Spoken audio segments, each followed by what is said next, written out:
On Social Security, there is a big update that you need to know about. Today, we're going to talk about that 2025 cost of living adjustment, what it means for you and how it could make a difference in your monthly budget. But we're also going to talk about some other Social Security news that you need to know.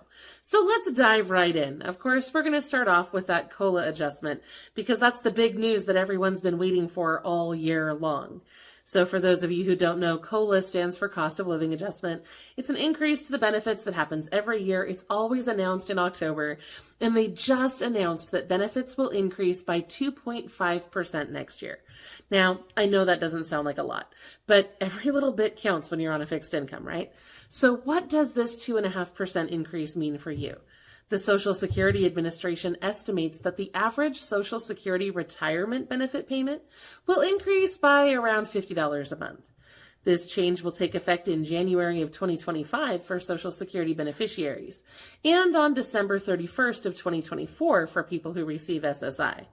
Now, you'll get a letter explaining the exact amount of your boost sometime in early December.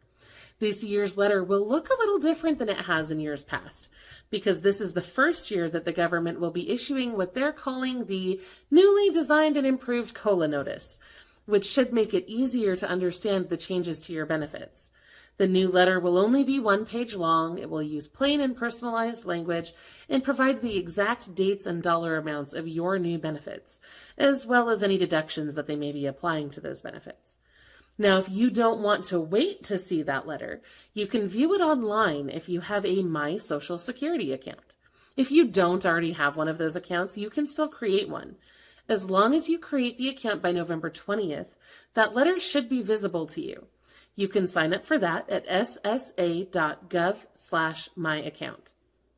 Now, this COLA increase will also be applied to veterans' benefits as well, which is fantastic. Now, although this increase is a welcome change, though, this is a much smaller boost than a lot of us were hoping for. Last year's COLA was around 3.2%, and the average over the last 10 years has been around 2.6%. So this is a bit lower than that, and I know that that's disappointing, especially with prices still so high on so many everyday essentials. So what are your thoughts on this COLA announcement? I'd love to hear your thoughts in the comments, and I'd love to know if you think this is enough to keep up with rising costs. And while we're talking about that, there is some other good news I want to share with you. There are some other positive changes happening with Social Security that could help make a difference for you, especially if you're struggling to make ends meet. The Social Security Administration has just made some really important updates to the Supplemental Security Income Program, also known as SSI. These changes are all about making it easier for people who need this extra help to actually qualify and get the support that they deserve. Now, one of the biggest changes, and I'm so excited about this, is that they're no longer counting food as part of your income. You know how sometimes you just need to get groceries from a food bank, or maybe a neighbor shares some extra vegetables from their garden, or your family helps you out with a meal? Well, until this change went into effect, those things could sometimes count against you when they were deciding if you were eligible for SSI or figuring out how much you should receive. That's because food was counted toward what they called in-kind support and maintenance, or ISM. Now, the ISM calculation refers to non-cash support or assistance that you're receiving. This could include food or help with your rent, any sort of assistance that isn't directly money paid to you that you might receive from family, friends, or the community. Now, in the past, if you were getting informal help with groceries, this could actually reduce your SSI benefits or make it harder for you to qualify. That didn't really seem fair. After all, we know that a lot of people often rely on family and friends for extra help every now and then. Well, this new policy removes that barrier, so if you're getting food assistance, it won't count against you anymore. This new policy is a huge relief for a lot of people that I know. In fact, they estimate that this one change alone could increase monthly SSI payments by about $131 a month for over 90,000 people. And even better, it could help even more people qualify for benefits in the first place. I think it is fantastic that they are finally removing this barrier. When I post videos about how to get free food, I almost always get comments from people on SSI who are so frustrated that they can't access the resources they need without compromising their benefits. It's been a huge frustration for a lot of people. So I'm just curious, have you ever had your SSI benefits affected by getting help with food? I would love to know more about your experience, how you got through that, and how you feel about this change.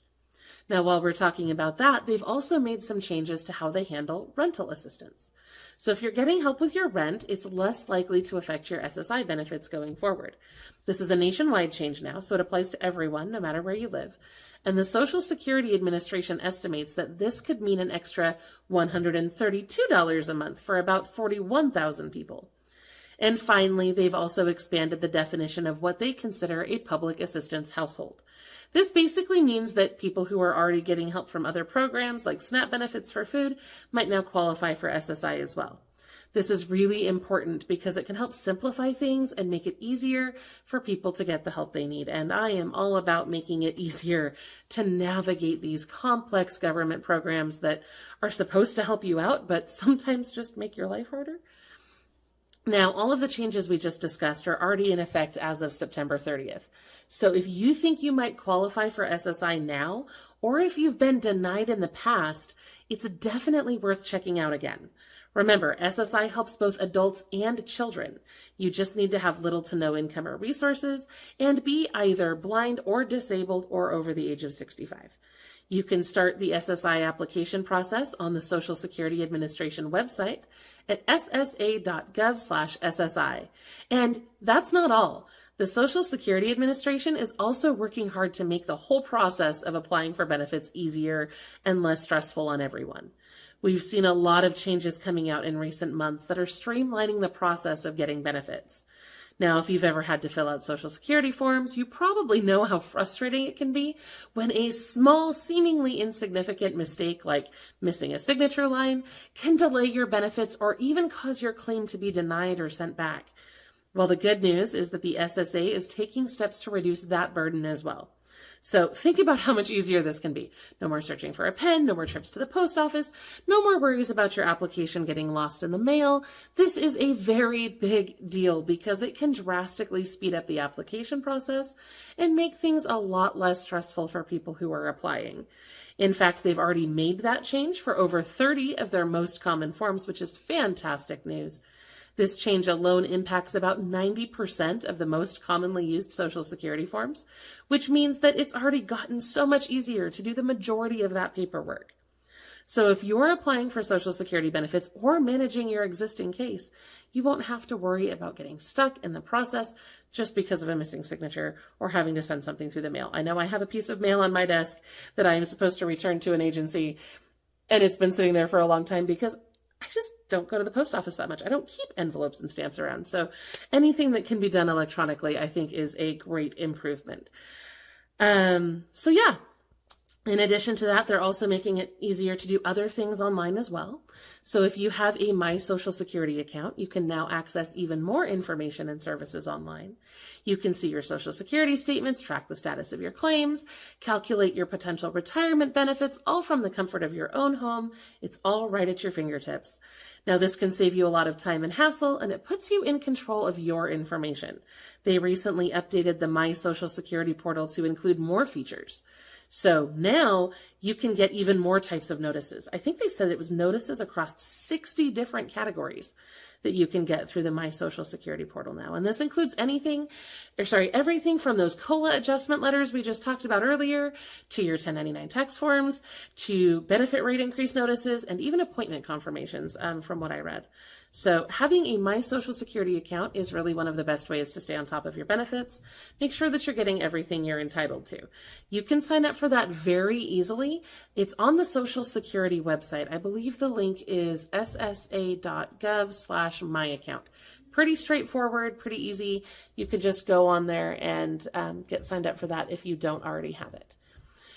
Now, as you can tell, they're making a lot of efforts to modernize Social Security right now. We've had pretty consistent updates every month with different things like this, like removing signatures and streamlining applications and shortening applications. And I love this move toward making things easier to get. So I will continue to update you on this every time I see new things come out.